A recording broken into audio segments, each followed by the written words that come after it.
Oke teman-teman, kembali lagi di praktikum BCSIG UNY, dan kali ini kita akan membuat digital surface model dan digital terrain model. Langsung saja kita lihat materinya.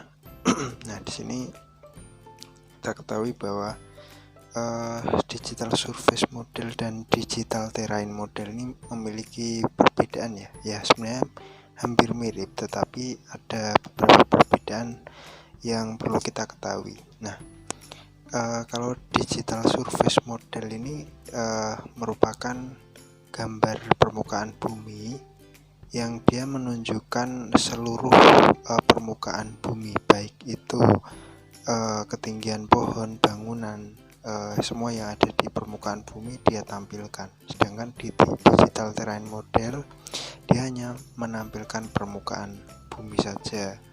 Nah, di dalam praktikum kali ini sebenarnya kita tidak akan melihat atau mempelajari atau membuat seperti yang ada di gambar ini, tetapi kita hanya ingin membuat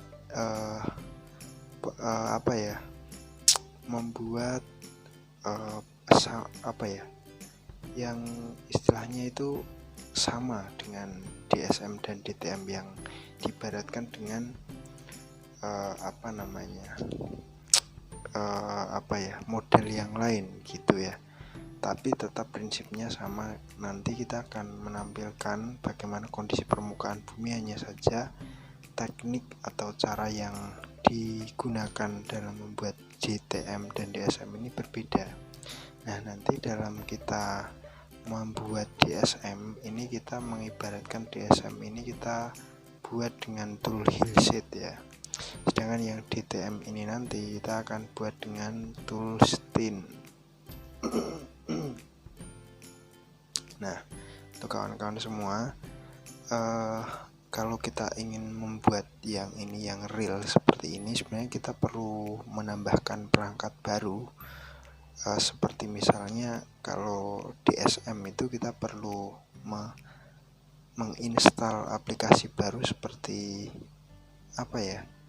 kemarin PCI Geomatika kayaknya. Coba PCI Geo. Nah, ini kita perlu menginstal aplikasi ini, tapi karena ini nanti akan membuat teman-teman semua mungkin terkendala atau mungkin kesulitan, sehingga kita beri opsi lainnya. Nah, kita langsung aja ke langkahnya, prosesnya. Nah, barangkali untuk kawan-kawan semua yang ingin mendalami bisa lihat banyak tutorial di YouTube terkait bagaimana pembuatan DSM dan DTM, karena bahasannya ini luas sekali. Nah, ini kita pakai data di Aceh ya. Nah, ini kita buat dengan data DEM.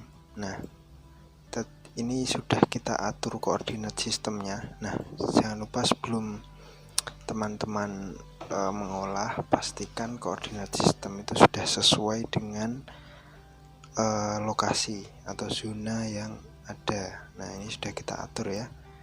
Nah, caranya bagaimana? Nah, ini langkah pertama ini kita akan membuat DSM. Nah, DSM tapi ini ibaratnya ini ya pemodelannya kita tampilkan secara 3 dimensi gitulah ya. Jadi nanti akan terlihat bagaimana topografinya gitu. Nah, kita akan yang DSM ini kita akan menggunakan tool Hillshade. Kita coba klik di search, terus kita klik Hillshade, atau nanti teman-teman bisa klik yang di Spatial Analyze Tool, terus nanti klik yang di Surface, nanti ada opsi atau pilihan Hillshade. Nah, kita langsung masukkan input to raster, kemudian teman-teman bisa atur azimuth opsional dan altitude opsionalnya ini juga. Ini nanti berfungsi untuk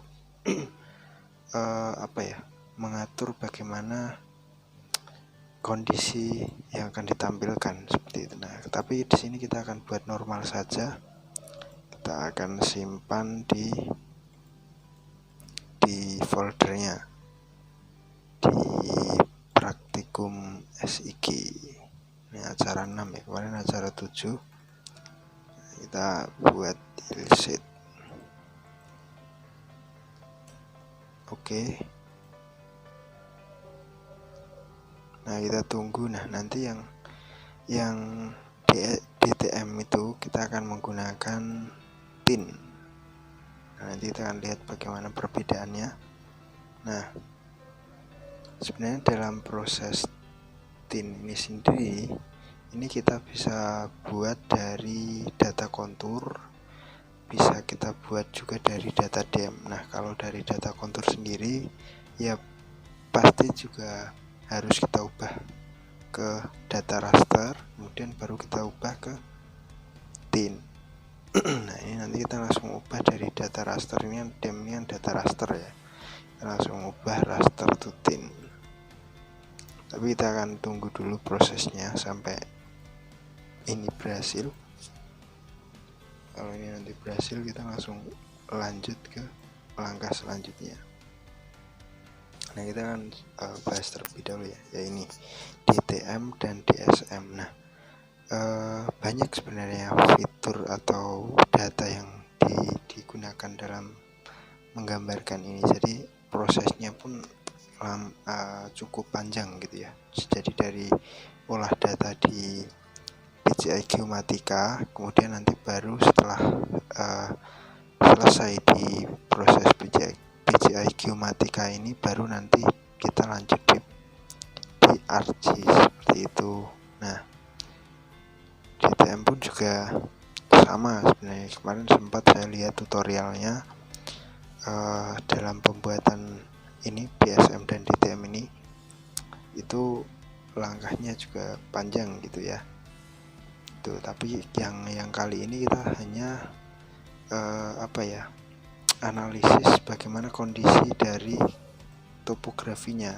Dari kita yang kemarin sebelumnya membuat peta kemiringan lereng itu loh, itu secara 3D-nya itu bagaimana sih, berbukit, berlembah, itu bisa terlihat gitu ya, seperti gambar di sini ya. Nah, ini kurang gampang kan teman-teman. Nah, kayak langkah yang tadi, kemudian kita lanjut ke yang kedua. Ini kita lanjut ke raster to tin ya. Kita klik. Nah, kita langsung inputkan yang ini. Nah, ini cukup seperti ini saja, tidak perlu diubah juga. Ini ketinggiannya. Terus kita langsung ke penyimpanan DTM.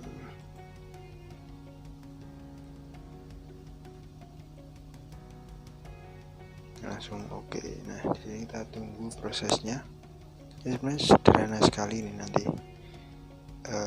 Tidak panjang, tidak seperti praktikum sebelumnya. Tidak perlu kalian layout juga. Nah, ini nanti bisa kalian gunakan dalam memvisualisasikan petanya supaya terlihat 3 dimensi ya. Misalnya ini nanti digunakan untuk membuat peta kemiringan.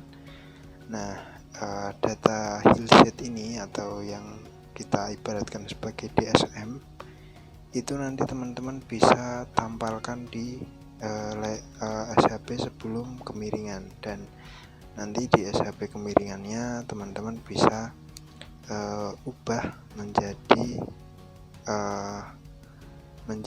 transparan. Nah, kalau yang ini yang DTM pinning ini, yang ini kan sudah terjadi dan tergambarkan ya. Nah, ini menunjukkan bagaimana topografinya. Ini yang paling rendah yang warna biru ini, dan yang paling tinggi itu yang warna putih ini. Nah, ini terlihat bagaimana topografi sangat terjal hingga datar ya. Yang datar yang biru atau putih atau ini yang lembah ini terlihat kan ya. Ini mungkin barangkali ini adalah sungai, dan yang yang putih hingga kecoklatan ini merupakan daerah yang berlereng terjal seperti itu ya. Jadi dalam analisis kemiringan lereng, dalam analisis topografi ini bisa kita visualisasikan secara real, nyata, secara secara 3D gitu ya. Nah ini misalnya yang ini kita gunakan sebagai layer sebagai SHP, sebagai data untuk memvisualisasikan kemiringan lereng supaya lebih 3D.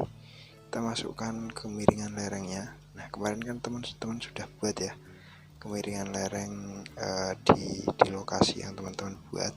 Nah ini juga sudah saya buat kemiringan lereng di lokasi ini, hanya di Kecamatan Pining. Ini kita kita tampilkan kemiringannya dulu. Nah nanti setelah kita tampilkan baru nanti kita buat transparan sehingga ini topografi dari hillside ini bisa terlihat gitu ya. Ini kita simbologi, kategoris, kemudian kelas ini. Oke, kita add value, terus kita urutkan dari yang lereng terjal, lereng datar hingga yang sangat terjal. Oke, ini sudah cukup ya. Kita kembali. Oke ya, ini kita buat supaya outline-nya tidak terlihat ya. Ini sudah urut dari yang 0 sampai 8 hingga yang lebih dari 45%. Kita oke. Kemudian yang di display ini kita buat transparan. Nah ini transparan kita isi misalnya 30 gitu ya. Terus kita apply ya. Nah kita oke. Nah di sini peta yang kita buat itu lebih lebih cantik gitu ya, lebih nyata, lebih real. Ini bagaimana topografinya. Ternyata di Kecamatan Pining ini mayoritas didominasi oleh pegunungan ya. Ini ketinggian dengan ketinggian berapa ini ya, ini lebih dari 1000 ya. Ini lebih dari 1000 itu ya pasti dia pegunungan ini. Kalau 800-an itu dia perbukitan biasanya ya. Ada klasifikasinya sih ya, seperti itu ya teman-teman. Mungkin tutorialnya ya cukup jelas ya, bagaimana cara membuat DTM menggunakan tool hillside, DSM menggunakan tool hillside, dan DTM menggunakan tool thin. Nah ini kalau yang ini yang thin. Jadi teman-teman bisa tahu perbedaannya, pasti sudah bisa buat. Jadi kalau misal ada bingung silahkan tanya di grup. Ini cukup cepat dalam prosesnya. Selamat mencoba, dan jika ada kendala jangan lupa untuk komunikasi via grup ya. Oke, terima kasih sudah menyimak. Sampai jumpa di praktikum selanjutnya. Semoga ilmu yang kita pelajari hari ini bisa bermanfaat dan kita ingat selalu di waktu selanjutnya. Mohon maaf banyak kesalahan. Terima kasih. Wassalamualaikum warahmatullahi wabarakatuh.